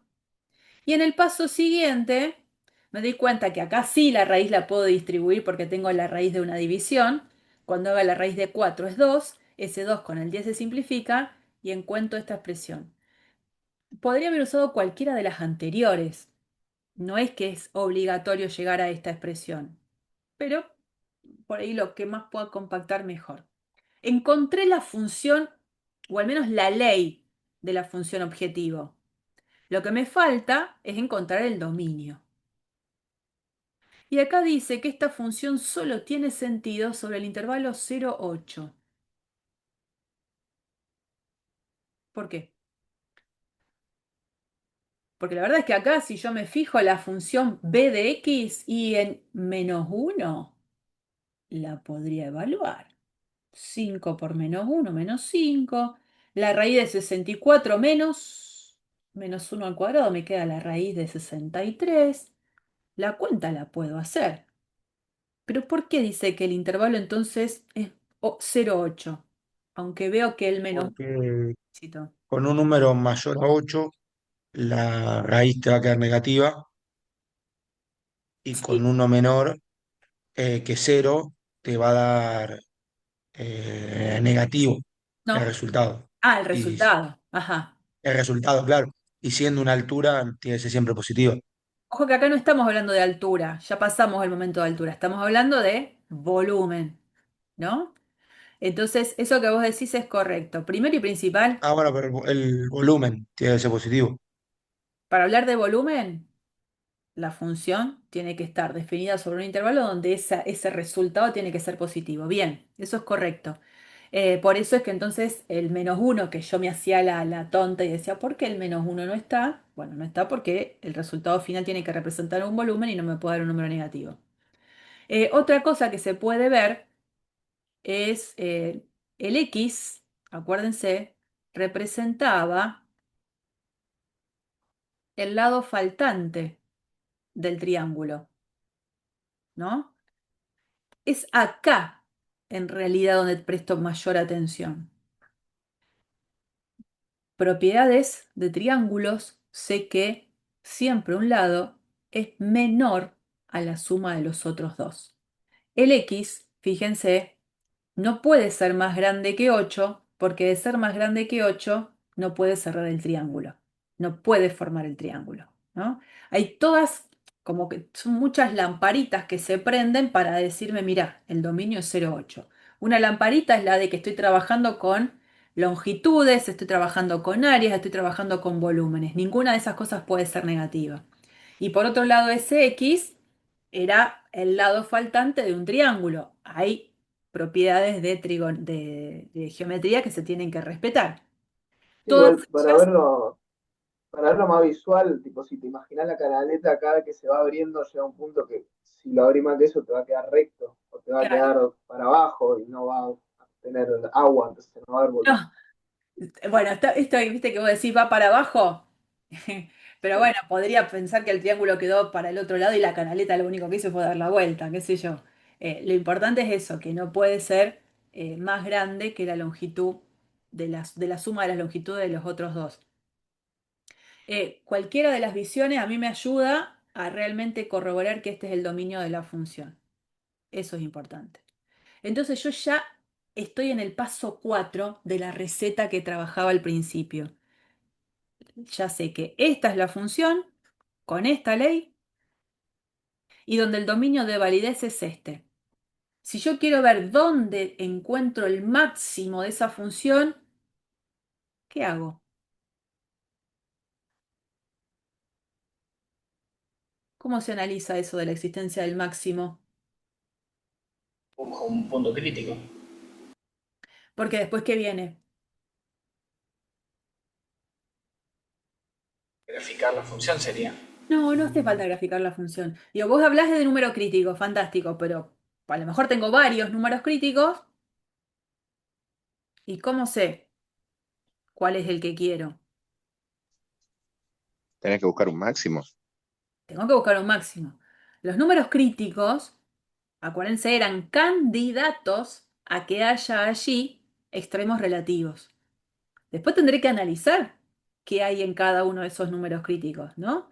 O sea que en definitiva lo que tengo que hacer es hacer el estudio de la primera derivada, porque con el estudio de la primera derivada yo tendría los datos suficientes para saber si en esos números críticos que fui buscando tengo lo que estoy buscando. Eh, una cosa que les comento acá, si, si la función con la que trabajo hubiese tenido un dominio cerrado, me imagino esto, no hubiese sido mi dominio porque, insisto, el cero no puede ser lado faltante de un triángulo y el 8 tampoco, porque no se formaría un triángulo. Digo, si hubiese sido este mi dominio y esta la misma función, ¿cómo hubiese buscado los extremos? En este caso, el máximo absoluto que quiero. ¿Cómo lo hubiese buscado?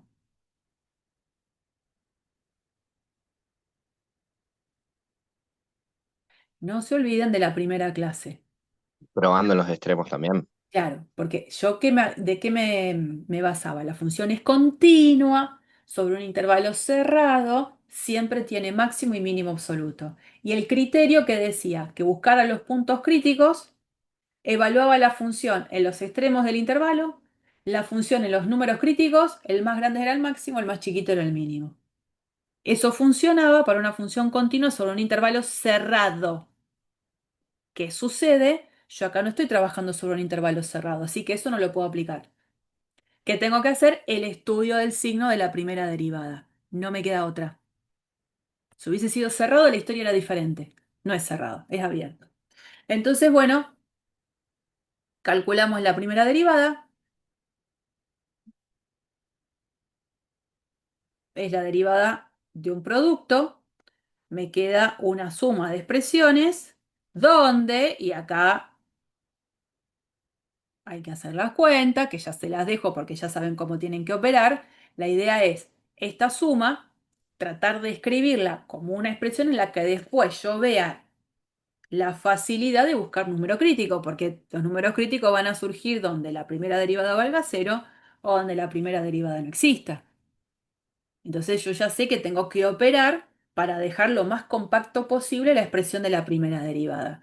Así que acá, ya como lo habíamos hecho con el ejemplo del estudio de la función, les dejo el paso que tienen que hacer en el medio para buscar que realmente esta suma es esta expresión compacta. Y entonces acá digo los números críticos y puntos donde la primera derivada valga cero o la primera derivada no existe.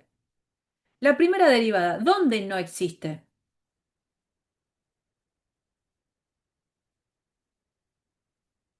¿Dónde no existe esta primera derivada? Por el dominio que le habíamos dado antes, va a existir en todo, porque Bien, no está definido. bien, Luca. Porque uno diría ahí, no existen 8, no existen -8. Los numeritos que anularían mi denominador. Pero el 8 no forma parte del dominio porque el intervalo era abierto y el -8 de por sí no estaba porque era negativo. Bien. Entonces, ¿en dónde me concentro nada más? En donde la derivada primera valga cero. De despejar, acá me va a quedar que vale cero la derivada donde x cuadrado menos 32 valga cero. Como lo hicimos con el h, despejamos y decimos x es igual a la raíz de 32. ¿Y por qué decimos que es igual a la raíz de 32? Porque si bien es cierto que aparecen los dos posibles valores, bueno, raíz de 32 es 4 raíz de 2, ¿no? Si bien aparecen esos dos valores, el único número crítico que tengo que considerar es positivo. ¿Por qué? Porque el número positivo es el único posible dentro del dominio. ¿Y eso es número crítico? Yo todavía no estoy justificando que ahí se da el valor máximo buscado. Justificar que ahí se da el valor máximo buscado, ya que el intervalo es abierto, lo voy a tener haciendo el estudio del signo de la primera derivada. Entonces, como mi dominio era el 0,8, por ahí andará raíz de 32, que era 4 raíz de 2, y analizaré el signo en cada uno de los intervalos. Buscando un número referente, bueno, resulta que la función de 0 a 4 raíz de 2 decrece, crece, y después de 4 raíz de 2 a 8 decrece. Ese es el comportamiento de la función en ese intervalo abierto.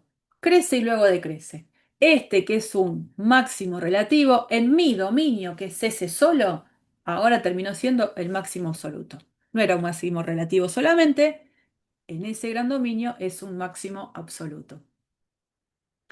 Y entonces, ahí tengo que ver qué tengo que contestar, porque me decía el ejercicio que averiguara cuál era la longitud del lado faltante y cuál era el volumen máximo de la canaleta.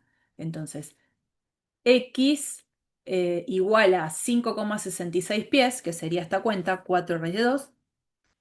X igual a 5,66 pies debería ser la longitud de ese lado faltante para que la canaleta tenga volumen máximo. ¿Y cuánto vale el volumen máximo? Bueno, evaluar la función en este numerito, que me da 160 pies cúbicos. Acompañen bien con las dimensiones, ¿no? Con las unidades respectivas. Como es volumen, es pies cúbicos en este caso. Bien, el ejercicio ya estaría completo. Les dejo este ejemplo, tomen nota de esto. El que está puesto en el campus es un ejercicio que viene más adelante. Yo ahora para la clase había incorporado uno más. Por supuesto ya no es tiempo para hacerlo completo, pero la idea es trabajar con este ejercicio. ¿Qué puntos sobre la gráfica y igual a 4 menos x cuadrado son más cercanos al punto 0,2? Intenten hacer la formulación de una función, de la incógnita y de encontrar ese punto. Sí pueden ir al campus. En el campus hay un ejercicio parecido, yo lo voy a pasar así como bastante rápido, que es este. Este sí lo tienen. Así que lo pueden leer del campus y usando este como material, pueden plantear este ejercicio que yo se los paso así medio rápido porque está toda la solución, que está acá. Quiero que terminen de hacer ese. ¿Mm? Bueno, muy bien.